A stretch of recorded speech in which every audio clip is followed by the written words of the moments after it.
নিচে যাদের ফাঁসি চাই তারা যেন বাঁচতে না পারে।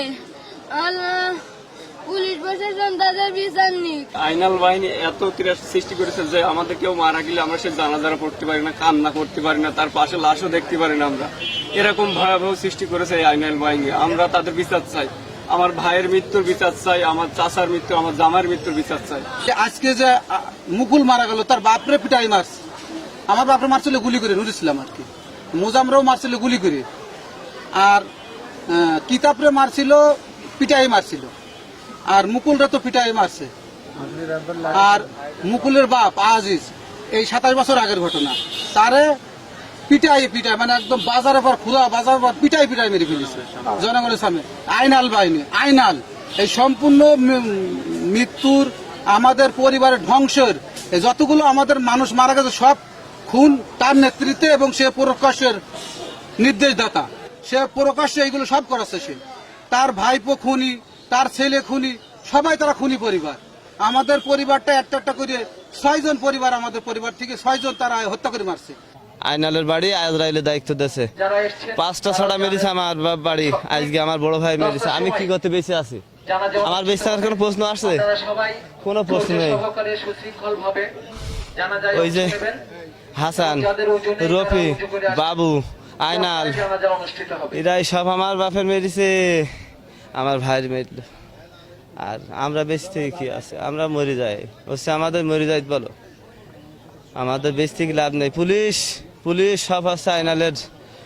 ওই কিন্তু আমার সাথে বলি যাবার পুলিশ আইনালের বাড়ি গিয়ে ওই যে হাসানের টর্চার সেল আছে, আপনার দেখবেন ওয়াহাব হুজুরের বাড়ির পেছনে টর্চার সেল করেছে। ওই যে ওর হচ্ছে গরুর খামার, ওই খামারটা হচ্ছে টর্চার সেল। ওই টর্চার সেলের সামনে মাদ্রাসা করে দিছে আবার। হ্যাঁ, মেডিসিন আমার উকিল নিয়ে গিয়ে সব। বাবু, হাসান,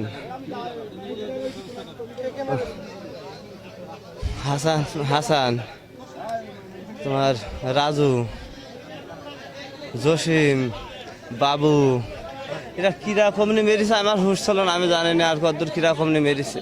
কোন খোঁজ খবর আজ পর্যন্ত আমরা পাইনি। এটাই যদি এই গ্রামের ইতিহাস হয়ে থাকে, তাহলে আল্লাহ রাব্বুল আলামিনের কাছে বিচার প্রার্থনা করব।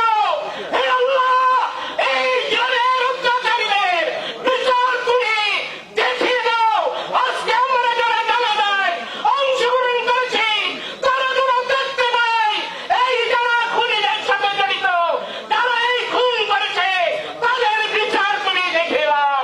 আমি অন্য বড় করে বলবো না, আমি রব্বুল আলামিনের কাছে এই ফরিয়াদ করব, তাদের বিচার চাই, তাদের বিচার চাই, তাদের বিচার চাই। নিশ্চয় এখানে আওয়ামী লীগের যারা নেতৃত্ব দেয় তারা জল্লাদ, তারা কসাই, তারা হত্যাকারী, সেই জন্য এই হত্যাগুলো হচ্ছে। এবং বিএনপির লোকই হত্যা হচ্ছে, আওয়ামী লীগের লোক তো হত্যা হচ্ছে না।